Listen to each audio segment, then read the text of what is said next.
આજથી કદાચ 70-80 વર્ષ પહેલા એક નાના ઝૂંપડામાં કોઈ કામ કરતું હશે ને તો આજ તમે મોટા બંગલામાં કામ કરી રહ્યા છો સાહેબ. સમજણ વગર સુખ ના આવે, સમજણ વગર સિદ્ધાંત ના આવે. માટે પરિવારને સાથે રાખો. આમ જો એક તમારા જેવા જ કપલ ગયા, જ્યોતિષ પાસે ગયા, જ્યોતિષને પૂછ્યું કે અમને એક છે ને નવી ફેક્ટરી ચાલુ કરવી છે, તો અમને મુહૂર્ત જોઈને આપો ને. એને કીધું કે કાલે બધા સાથે આવજો. પછી નેક્સ્ટ ડે બધા ગયા, 14, 15, 20, 25 લોકો તમારી જેમ પીળા કલરના જભા ભરીને બધા હારે ગયા. બધા બેઠા એટલે પૂછ્યું કે ક્યારે કરીએ? તો કે કાલે કરો, કાલે બપોરે 3 વાગે. અને તમારા જેવા એક દાદા હતા, એનો મગજ ગયો. દાદા કે તમારે મુહૂર્ત દેવું જ તું, તો બધાને આજે શું બોલાવ્યા, કાલે ને કાલે આપી દેવાય ને. જ્યોતિષે બહુ સરસ જવાબ આપ્યો, મુઠ્ઠીમાં લઈને જવાય એવો જવાબ આપ્યો. જ્યોતિષે કીધું કે કાલે જયારે આવ્યા ને ત્યારે પતિ પત્ની 2 જ આવ્યા હતા. આજે જયારે આવ્યા છે ને ત્યારે 14-15 લોકોનો પરિવાર સાથે આવ્યો છે. જે પરિવાર સાથે આવે ને વાર જોવાની જરૂર ન પડે સાહેબ. આજ તમે અહીંયા બેઠા છો ને, કદાચ કોઈકની ઈચ્છા નહીં હોય ને પ્રસંગમાં ભળવાની, તોય તમારો પ્રસંગ મોટો થવા લાગશે, કેમ કે તમે બધા સાથે રહીને કામ કરી રહ્યા છો. આ સૌથી વધારે કોઈ ખુશ થતું હશે ને તો એ તમારા બાની આત્મા ખુશ થતી હશે દોસ્ત.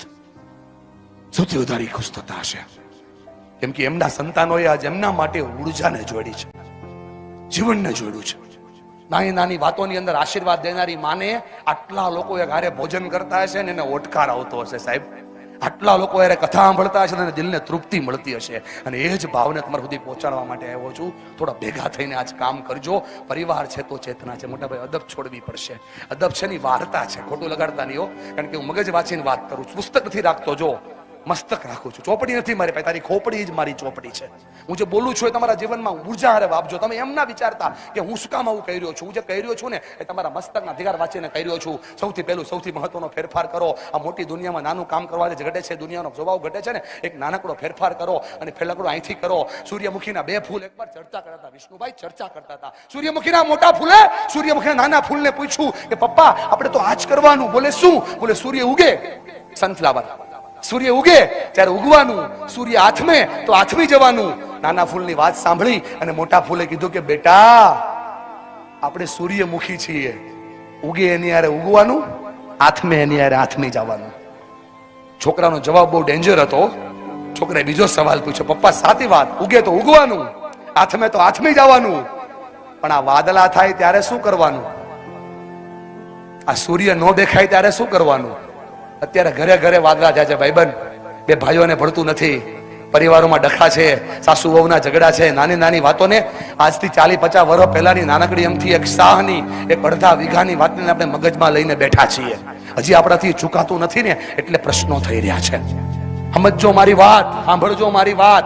મોટા ફૂલે જવાબ દીધું કે બેટા કાંઈ નહીં કરવાનું, બેટા કાંઈ નહીં કરવાનું. નાના ફૂલને મોટા ફૂલની સામું જોવાનું, મોટા ફૂલને નાના ફૂલની સામું જોવાનું, અને કપરા સમયને કાપી નાખવાનો. યાર આ થાય તો સમાજ એક થાય, આ થાય તો પરિવાર એક થાય. અભિનંદન આપું છું ભાઈબંધ. માણસ પાસે રૂપિયા થાય ને પછી ખાલી પોતાનું જોવે. આ તમારા પરિવારે રૂપિયા થયા પછી લોકોનું જોવાનું ચાલુ કર્યું છે એટલે અભિનંદન છે. આ છે તો દુનિયા તમારી છે, આ નથી તો કાંઈ નથી. બોલો આ કે ના? હલો, હાથ હલાવીને હાય કહેવાનું, છોડેગા નહીં. હલો, હાય હાય. હેલો, આ જેટલા તમે લોકો આટલા બેઠા છો, બાકી બધા પાછળ ડિસ્કનેક્ટ થઈને બેઠા, થોડા કનેક્ટ કરતો હોઉં, કેમ કે એ લોકો પ્રોગ્રામમાં જ આવ્યા છે ને. હેલો, આ જેટલા મારા માવતર બેઠા છે બધાને સમજાવવા માંગુ છું, પરિવાર ચાવી બતાવવા માંગુ છું, થોડો ફેરફાર કરજો. પહેલું અને સૌથી મહત્વનું કામ કરો દાદા. રામ રામ. આ કેસ બગડે અને સુધારે તો એને વકીલ કહેવાય, પણ ઘરના કેસને બગડવા ન દે તો એને ઘરમાં બેઠેલા વડીલો કહેવાય. આ વડીલો માટે એકવાર તાળીઓ પાડો, તમને આશીર્વાદ દેવા માટે આવ્યા છે સાહેબ. આની પાસે બેહી લેજો ભાઈબંધ, આની પાસે બેહી લેજો, કેમ કે આ અનુભવોની હરતી ફરતી યુનિવર્સિટીઓ છે, યુનિવર્સિટીઓ. આની પાસે કોઠાવું છે, બીજા કોઈ પાસે નથી. આ 5 મિનિટ તમે આની પાસે બેસો, તમને દુનિયા મળી જાય. આજના સમયની અંદર સૌથી મોટી અને સૌથી ડેન્જર વાત કોઈ હોય ને તો એ પરિવાર ટકાવવા માટે છે સ્વીકાર. સ્વીકાર નથી થતો એટલે પરિવાર તૂટી રહ્યા છે. સ્વીકાર એટલે શું? કુરુક્ષેત્રના મેદાનની અંદર ભગવાન કૃષ્ણએ શીખવાડેલી વાત તમને કહી રહ્યો છું. સ્વીકાર એટલે શું? સ્વીકાર એટલે accept. when you accept, improvement is start. તમે સ્વીકાર કરો ને ભાઈબંધ એટલે સુધારો આપોઆપ શરૂ થઈ જાય. હાથ છોડ દે, સુધારો આપોઆપ શરૂ થઈ જાય. આ સુધારો નથી થતો એટલે પ્રશ્ન થઈ રહ્યો છે. આ સુધારો ક્યાંથી થાય? આ સ્વીકાર ક્યાંથી થાય? પહેલે મેં હોશિયાર થા, પૂરી दुनिया को बदलने चला था. हाँ ना चाले. મને આ ન ચાલે, આવી સાસુ ન ચાલે, આવી વહુ ન ચાલે, આવી જેઠાણી ન ચાલે. હે જો પેલા બેન જો, अभी देरानी ना चाले, मैंने आ ना चाले, मैंने पहलू ना चाले. पहले मैं होशियार था, पूरी दुनिया को बदलने चला था. आज मैं समझदार हूं, खुद की दुनिया बदल रहा हूं. मेरी दुनिया मतलब मेरा परिवार, मेरी दुनिया मतलब मेरे बच्चे. बोलो हा के ना? સ્વીકાર કરવો પડે ભાઈબંધ. સ્વીકાર વગર સુધાર ન થાય. એક્સેપ્ટ મતલબ શું? આ મારો ભાઈ છે, આવો જ હોય. આ મારી બેન છે, આવી જ હોય. આ મારું સાસુ છે, આવા જ હોય. આ મારો પરિવાર છે, આવો જ હોય. આ નથી થતું એટલે પ્રશ્નો થઈ રહ્યા છે. સ્વીકાર થાય ને સાહેબ એટલે ફરિયાદ આપો આપ બંધ થઈ જાય. આવું સારું આયોજન બન્યું વિષ્ણુભાઈ, આવું સારું આયોજન. 10-12 જણા એવા હશે જે ભૂલ ગોતતા હશે. આજે બપોરે દાળ થોડી ખારી હતી એમ કે તું ખાઈને જતો રે ને ભાઈ. આ ભૂલો ગોતવા વાળા માટે નથી. સ્વીકારે 4 વસ્તુ છે. કરો ઉપર હાથ, બોલો મારી યાર સ્વીકાર કરો. તમારા લોકોને બોલવું પડશે તો સિલેબસ શરૂ થશે. બોલો સ્વીકાર કરો. વાહ ભાઈ વાહ. સ્વીકાર કરો. પાછળથી બોલો જોરથી. સ્વીકાર કરો, સમાધાન કરો, થોડુંક સહન કરો અને થોડાક સહજ બની જાઓ. આ 4 વસ્તુ થાય તો એને સ્વીકાર કર્યો કહેવાય. સાહેબ સાંભળજો મારી વાત. સ્વીકાર નથી થતો એટલે પ્રોબ્લેમ થઈ રહ્યો છે. આજના આધુનિક યુગના બાળ બચ્ચાઓને આ જૂના યુગના માતા પિતા ગમતા નથી, અને જૂના યુગના માતા પિતાને આજના આધુનિક બાળકો ગમતા નથી. નાની નાની વાતોમાં રોકે છે, નાની નાની વાતોમાં ટોકે છે. આમ કરાય, આમ ન કરાય, આમ ન કરાય, આમ ન કરાય, આવું બધું કીધા કરે છે. એટલે એમને આ નથી ગમતા, આને ઓલા નથી ગમતા, ઓલાને આ નથી ગમતા, આને આ નથી પડતો. બોલો તો આના માટે કરવું શું? સ્વીકાર. When you accept, complaint is straight. જ્યારે તમે એક્સેપ્ટ કરો બેટા, કમ્પ્લેન કમ્પ્લીટ થઈ જાય. કમ્પ્લેન ને કમ્પ્લીટ કરવી હોય તો એક્સેપ્ટ કરવું પડે. બોલો yes or no? Get my point or not? Yes. જેટલા પણ લોકો બેઠા છે એને સમજાવવા માંગુ છું, કેમ કે એ ભાષા સમજે છે એટલે એને ભાષામાં સમજાવું છું. દાદા તમે ઓલી ભાષા સમજો, તમને એ ભાષામાં સમજાવું છું. તમને જે ભાષામાં સમજાય ભાષામાં સમજજો. સ્વીકાર ન થાય પરિવાર તૂટી જાય, સ્વીકાર થાય તો પરિવાર બચી જાય. સ્વીકાર એટલે શું?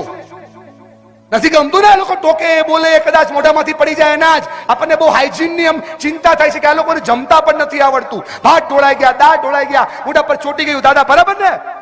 આપણે એ ભૂલી ગયા કે આપણે જેના હાઇજીન ની ચિંતા અત્યારે કરી રહ્યા છીએ, આપણે 2-5 વર્ષના હતા ને આપણે ચાવતા પણ નહોતું આવડતું ને ભાઈબંધ, ત્યારે એને મોઢાની અંદર, દાંતની અંદર ચોખાનો દાણો ચાવીને સૌથી પહેલા આપણને ખવડાવ્યો છે. સાહેબ એને સ્વીકારી લો એટલે પરિવાર ટકી જાય. આ મકાન નથી કે રિનોવેટ થઈ જાય, આ મોબાઈલ નથી કે અપડેટ થઈ જાય, આ માવતર છે સાહેબ, માવતર. આ જેવા છે ને એવા જ રહેશે. સ્વીકારો એટલે પરિવાર ટકી જાય, એક્સેપ્ટ કરવું એટલે પરિવાર ટકી જાય. મને આજ સુધી મારી વાલી બેન સમજાણું જ નહીં કે એક માં જાય 200 લોકોની સાથે એક દીકરીની કરે, એક બાપ દીકરીનું દાન કરે, જેને કન્યાદાન કહેવાય. કન્યાદાન થયું એટલે દીકરી હતી ને, દીકરી એ વહુ થઈ ગઈ, અને પેલી માં હતી ને, માં એ સાસુ માં થઈ ગઈ. સમજો મારી વાત. જો માં સ્વીકારે ને કે આવદારી વહુ એ વહુ નથી, દીકરી છે, અને વહુ સ્વીકારે ને કે આ સાસુ માં એ સાસુ માં નથી, મારી માં છે, તો પરિવાર ટકી જાય. સાહેબ આ થાય તો પરિવાર ટકી જાય. સ્વીકાર વગર ન થાય બેન. આ ભાઈઓ મારી વાતને સમજો. સ્વીકાર એટલે શું? આપણે 150 રૂપિયાના બૂટ લઈએ ને, આપણે 200 રૂપિયાના ચપ્પલ લઈએ કે 2000 રૂપિયાના કે 20000 રૂપિયાના ચપ્પલ લઈએ, આપણા બૂટની તાસીર છે કે આપણા બૂટ છે ને આપણને 2-3 દિવસ પગમાં ડંખે, પછી આપણા પગને એડજસ્ટ થાય.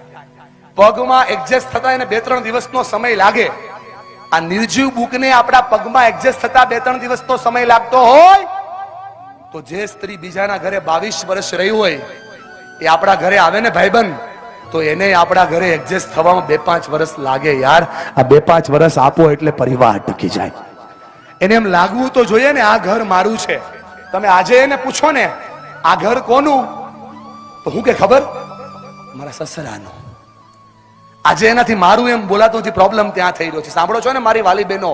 હલો, હાય કહેવાનું, હાય જોરથી. હલો, થોડો બદલાવ કરવા આવ્યો છું બેન, ખોટું ના લાગે. તમને થશે કે બધું અમને જ કેમ કહો છો, બધું બહેનોને જ કેમ કહો છો? કેમ કે સ્ત્રી ધારે ને તો ડાબા હાથે પરિવારને તારે.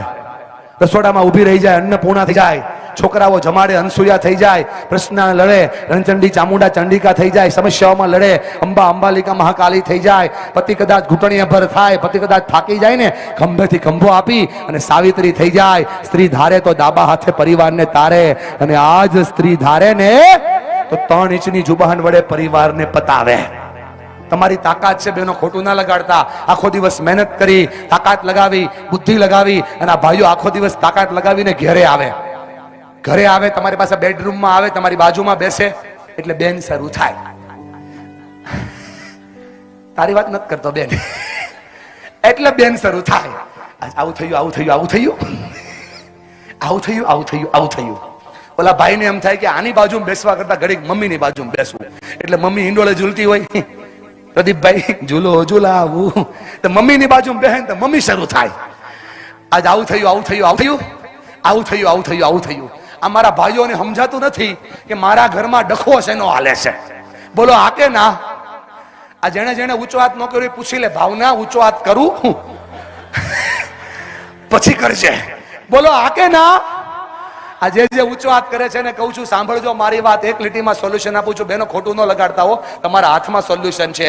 ગાલિબે કીધું, ગાલિબે એક ભૂલ બાર બાર કરતા રહા ગાલિબ, એક ભૂલ બાર બાર કરતા રહા ગાલિબ, ધૂલ ચહેરે पे थी और आईना साफ करता रहा गालिब. દરેક વખતે અરીસો સાફ ન કરવાનો હોય, ક્યારેક ક્યારેક મોઢું સાફ કરવાનું હોય. બોલજો આવું થયું, આવું થયું, આવું થયું, આવું થયું, આવું થયું, આવું થયું. બોલજો મારી વાલી બેન, બોલજે. ભલો થાય પ્રદીપનું, બોલજે. આવું થયું, આવું થયું, આવું થયું, આવું થયું, આવું બોલજે.